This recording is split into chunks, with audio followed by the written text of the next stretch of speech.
बुद्धाय नमः।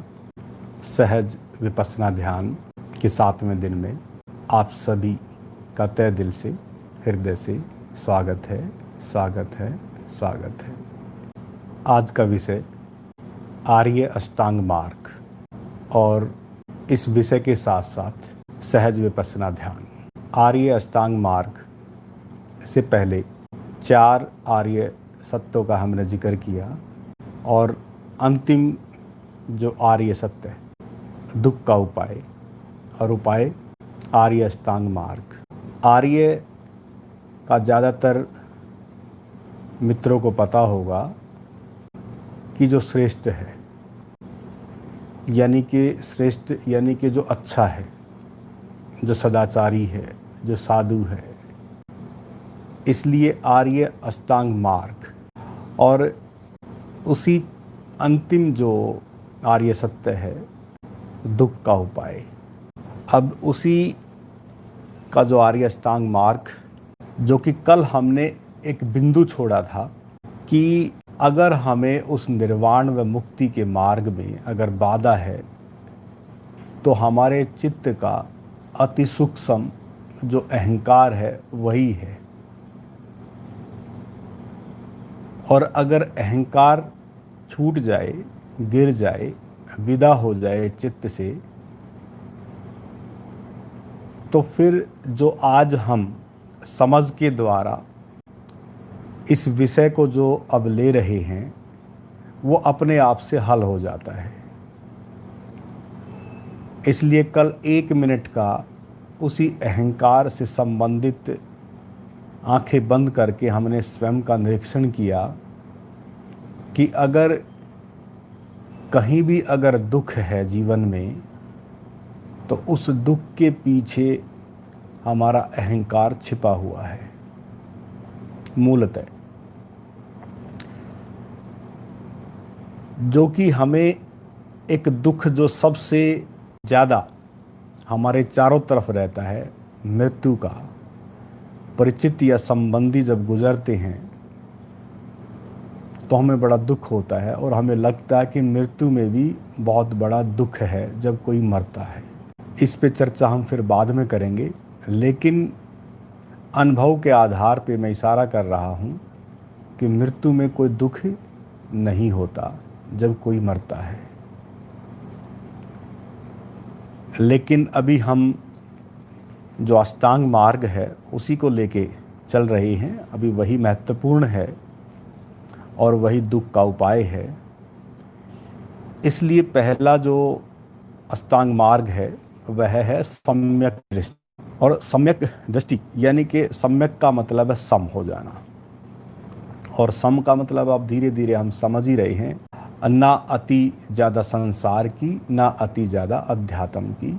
ना तो हमें कोई अध्यात्म में शरीर से संबंधित कोई पीड़ादायक कोई तप करना है और ना संसार में बहुत ज़्यादा भोग वृत्ति में या संसार में बहुत ज़्यादा लिप्त होना है। तो सम स्थिति, सम होना है दोनों अतियों से। इसलिए सम्यक जो है उसी को अष्टांग मार्ग में सबसे पहले लगाया गया है। इसलिए सम्यक दृष्टि, सम्यक दृष्टि, सम्यक समझ हमारी रह नहीं पाती, क्योंकि हमारी असम्यक दृष्टि ज़्यादा बनी रहती है। जैसे क्या अच्छा हुआ, क्या बुरा हुआ, इस नज़रिए के कारण हमारी समझ विकसित नहीं हो पाती और जीवन में सफलता व असफलता चलती रहती है। साथियों, इससे पहले 6 दिन पहले बहुत चर्चा रही है 5 स्कंद के रूप में, और उसमें भी ये जिक्र आया हमारे जीवन में अच्छा और बुरा होता रहता है और हमारे चारों तरफ भी हमें लगता है कि ये अच्छा नहीं हो रहा और ये बुरा हो रहा है। चारों तरफ हम देखते हैं। अब अच्छा क्या, बुरा क्या, इसको हम कैसे समझें, ये कैसे समझ हमारी, ये कैसे हमारी दृष्टि साफ हो। इस समझ का संबंध इन दो धारणाओं से जुड़ा हुआ है, और ये दो धारणाएं हमारे चित्त में ऐसी बैठ जाती है कि हम चारों तरफ जब समाज में देखते हैं, तो अगर हम अब इस समय चारों तरफ देखते हैं, या कभी जब बुद्ध के समय भी जब बुद्ध ने चारों तरफ देखा, चारों तरफ उस समय जब उपलब्ध नहीं थे तो देख रहे थे कि चारों तरफ बुरा ज़्यादा है।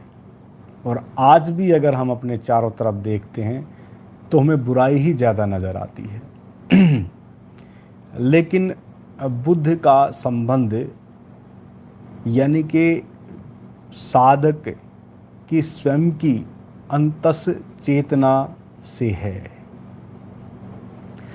इसलिए जब वो उपलब्ध हुए तब उन्होंने चारों तरफ ना देख के स्वयं को जब उस अच्छाई और बुराई से मुक्त पाया, तब उन्होंने स्वयं के अंतस की चेतना की तरफ लोगों का ध्यान दिलाया कि अपने स्वयं का निरीक्षण करो और अपने आप स्वयं देखो कि मेरे लिए, स्वयं के लिए अच्छा और बुरा क्या। और अगर हमारी दृष्टि अगर साफ होती है और वो देखने की कला अगर हमें आ जाती है, स्वयं हम अपने आप को देख सकते हैं कि हमारे जीवन में क्या अच्छा और क्या बुरा हो रहा है। इसलिए वो अच्छा और बुरा जब हम उसको देख सकेंगे, जब हमारी दृष्टि साफ हो सकेगी, तो फिर हम चाहते हैं और कोशिश करते हैं कि भाई हमारे स्वयं के इर्द गिर्द अच्छा ही हो और बुरा ना हो। ये सब की कामना और भावना रहती है। कोई अपने चारों तरफ ये नहीं चाहता कि बुरा हो, सब अच्छा ही अच्छा चाहते हैं। लेकिन यहाँ केवल इशारा जो अष्टांग मार्ग, जो आर्य अष्टांग मार्ग का जो इशारा अब हो रहा है इस पहले सूत्र में, सम्यक दृष्टि में, वो इशारा ये हो रहा है कि आपको चारों तरफ जो हो रहा है उस पर दृष्टि नहीं, स्वयं पर दृष्टि। यानी कि स्वयं अपने आप को देखना है, अपने स्वयं का निरीक्षण करना है। और अपने आप को जब आप पाते हैं, देखते हैं, तो वो बिल्कुल स्पष्ट नज़र आ जाता है। और इसको ऐसे जब कभी दृष्टि जब किसी की खुलती है तो एक थोड़ा सा कुछ इशारा मैं कर रहा हूँ, किस हद तक वो दृष्टि साफ हो जाती है। जैसे मानव, और मानव के चारों तरफ अच्छा और बुरा चलता रहता है, चारों तरफ हम देख रहे हैं।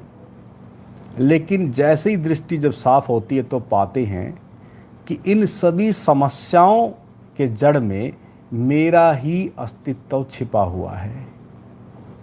यानी कि मुझ इंसान के द्वारा ही ये सब चीज़ें प्रकट हुई हैं। मैं ही हूँ इस समस्या का कारण, मुझ इंसान के द्वारा ही सब प्रकट हो रहा है। भले ही वो आज हमें कोई भव्य रूप में चीज़ अच्छी नहीं दिखती इस पूरे समाज में, लेकिन उस समाज की बुराई का, यानी कि उसको प्रकट करने का माध्यम मुझ इंसान के द्वारा ही वो सब प्रकट हुआ है। कहीं और से वो चीज़ नहीं आई है। अगर कहीं और से आई हो तो आप देखें, एक बार सोचें। अगर चारों तरफ अगर हम कोई समस्या या कोई बुराई अगर देख रहे हैं, उस बुराई के मूल में कारण कौन?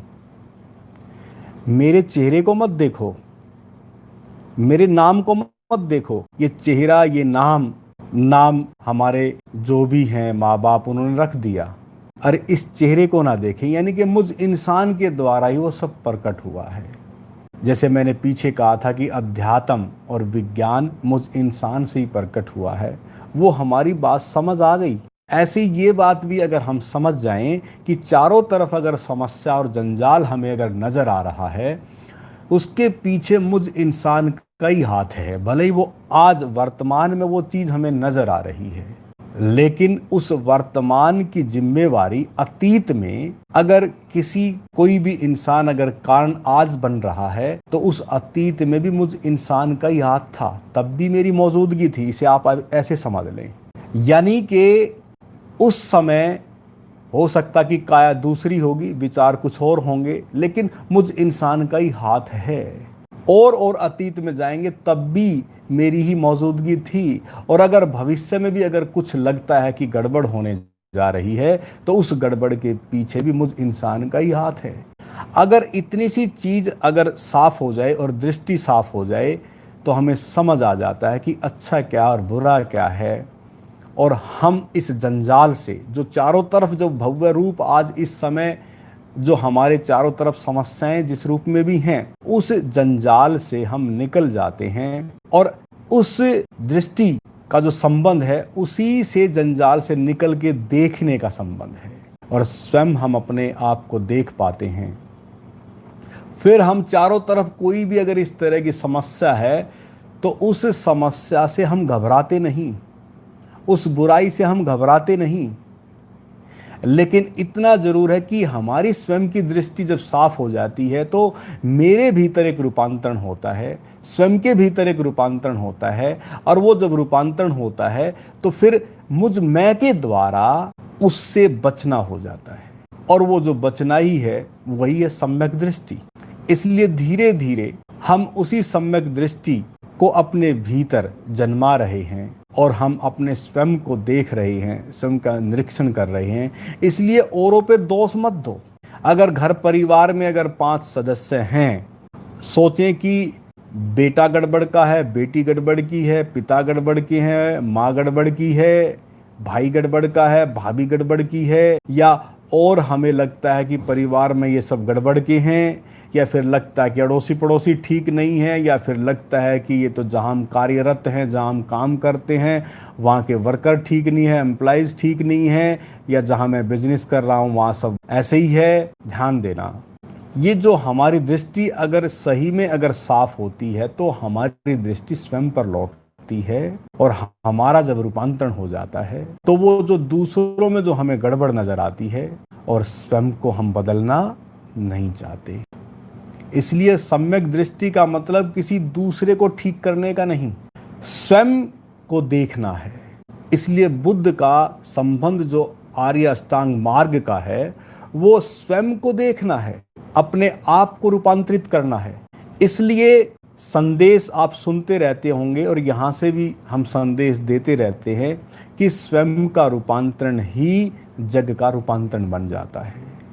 इसलिए स्वयं का रूपांतरण ही परिवार का रूपांतरण बन जाता है। अगर 5 सदस्य परिवार में है, अगर एक व्यक्ति अगर बदल जाए और उसकी दृष्टि साफ हो जाए, उसको देखने की कला का ढंग आ जाए, तो मैं कहता हूं कि उसकी जो प्रेम की दृष्टि है, जो आनंद की दृष्टि है, वो अपने आप से प्रभाव छोड़ती है।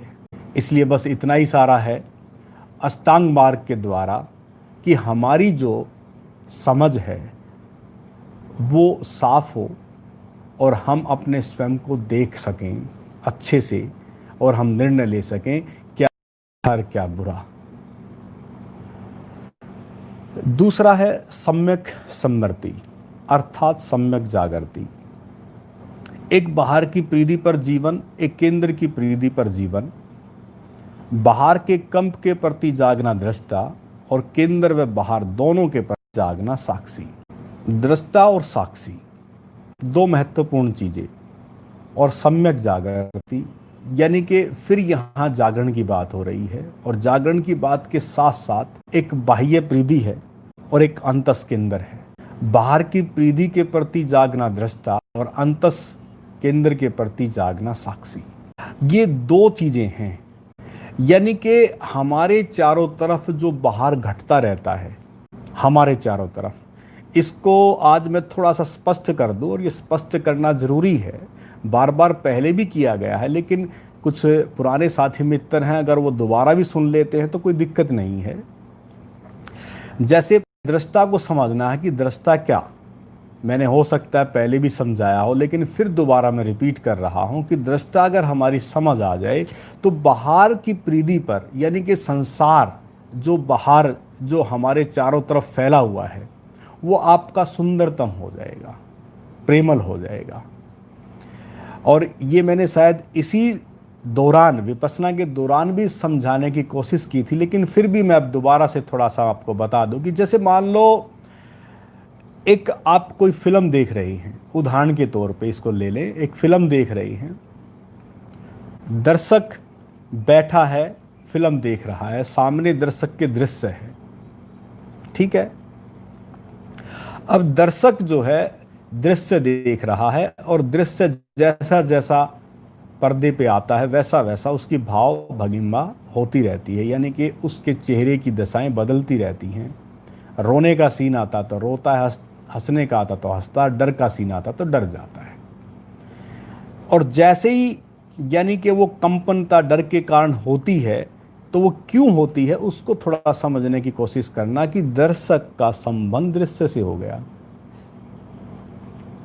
और जो बार बार बुद्ध जागृति की बात कर रही हैं, सजगता की बात कर रही हैं और सम्यक जागृति की अब यहाँ दूसरे सूत्र में बात हो रही है, आर्य अष्टांग मार्ग के दूसरे सूत्र की बात हो रही है कि जब दर्शक उस दृश्य के कारण अपने आप को भूल गया, तो वहीं डर और कंपनता भीतर पैदा हो गई। और उस डर और कंपनता से होता क्या है कि हमारे जो शरीर था, जो बॉडी एक बिल्कुल सम अवस्था में थी, उसमें कंपनता शुरू हो जाती है। और जैसी वो कंपनता शुरू होती है तो हमारे जो बॉडी के जो ग्रंथियां, जो रसायन द्रव्य हैं, वो अप डाउन हो जाते हैं। अब ऐसे में अगर कोई दृष्टा को साथ जाए, दृष्टा बन जाए, तो बात बड़ी सुंदरतम हो जाएगी। कैसे? जैसे मान लो सामने दृश्य है और डर का ही सीन है, दर्शक बैठा है। अब जैसे ही मान लो डर का सीन आया, भीतर कंपनता हुई, डर लगा, और दर्शक केवल अब उस डर को देखे जो डर हुआ है। डर कहाँ है? भीतर। और मैं कहता हूं कि उस डर को देखना आरंभ करे। इसको समझना थोड़ा साथियों बहुत जरूरी है, दृष्टा को समझना। उस दृश्य के कारण डर पैदा हुआ। अब जो दर्शक भूल गया था, अब वो स्वयं में लौट रहा है जहां डर पैदा हुआ। डर कहां पैदा हुआ? भीतर। और जैसे ही भीतर डर पैदा हुआ, कंपनता हुई, अब दर्शक को वो कंपनता देखनी है। और जैसे ही दर्शक उस कंपनता को देखेगा तो क्या होगा कि धीरे धीरे जो कंपनता थी, जो डर था, वो गायब हो जाएगा और दर्शक अपने स्वयं में लौट आएगा, जो अपने आप को भूल गया था। देखो, डर ही कारण बना है स्वयं में लौटने का, और वो डर ही जब स्वयं में लौटने का कारण बनता है, तो उसी समय जब आप उस डर को देखते हैं तो वो आपकी वर्तमान की स्थिति बन जाती है। और जैसे ही वो वर्तमान की स्थिति बन जाती है तो दर्शक जो भूल गया था वो जाग गया, और जैसे ही वो जागता है तो दर्शक अब वापस अपने घर आ गया, और वो अब उस डर को देख रहा है, और अब वो अपने आप को, स्वयं को भी देख रहा है, यानी कि अपने आत्म समरण में भी डूब रहा है, और फिर वो उस दृश्य को भी देख रहा है। अब यहां सामने दृश्य भी है, डर को भी देखा है, और फिर वो दर्शक जो भूल गया था वो स्वयं में लौट आया है। बस बात बन गई। ध्यान देना थोड़ा सा।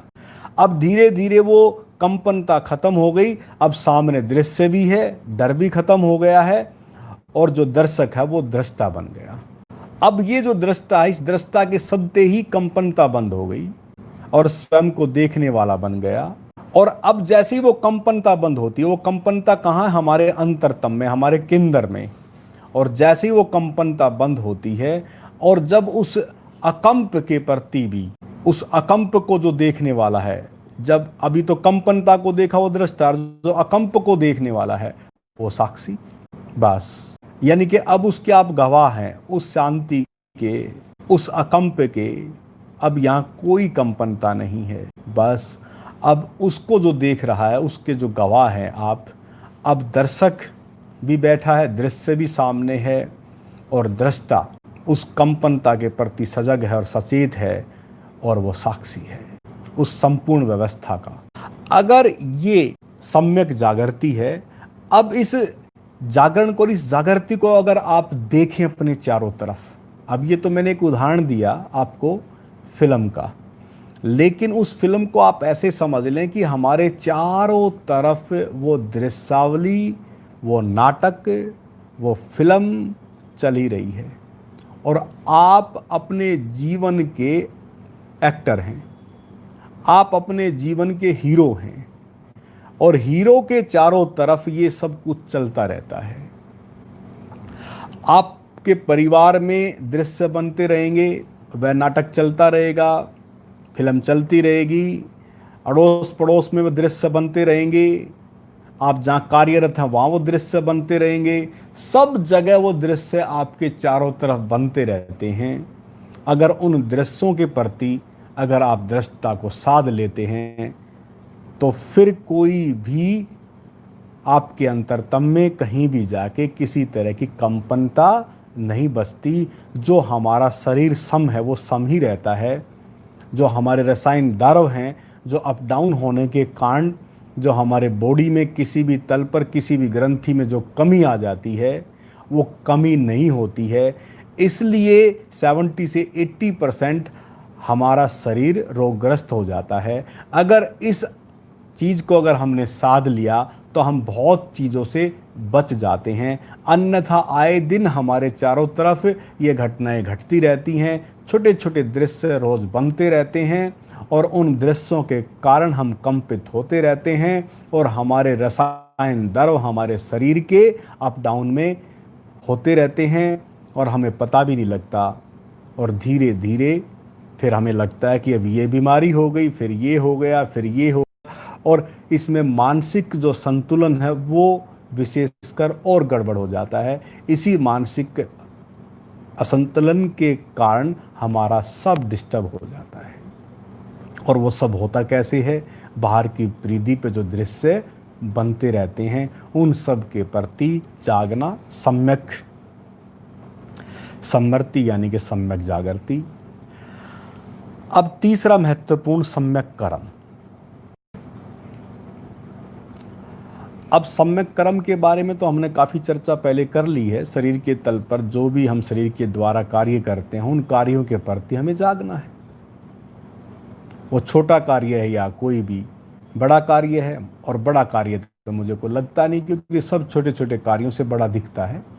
इसलिए छोटे छोटे कार्य ही आपके प्रति सचेतन और सजगता का हिस्सा हैं।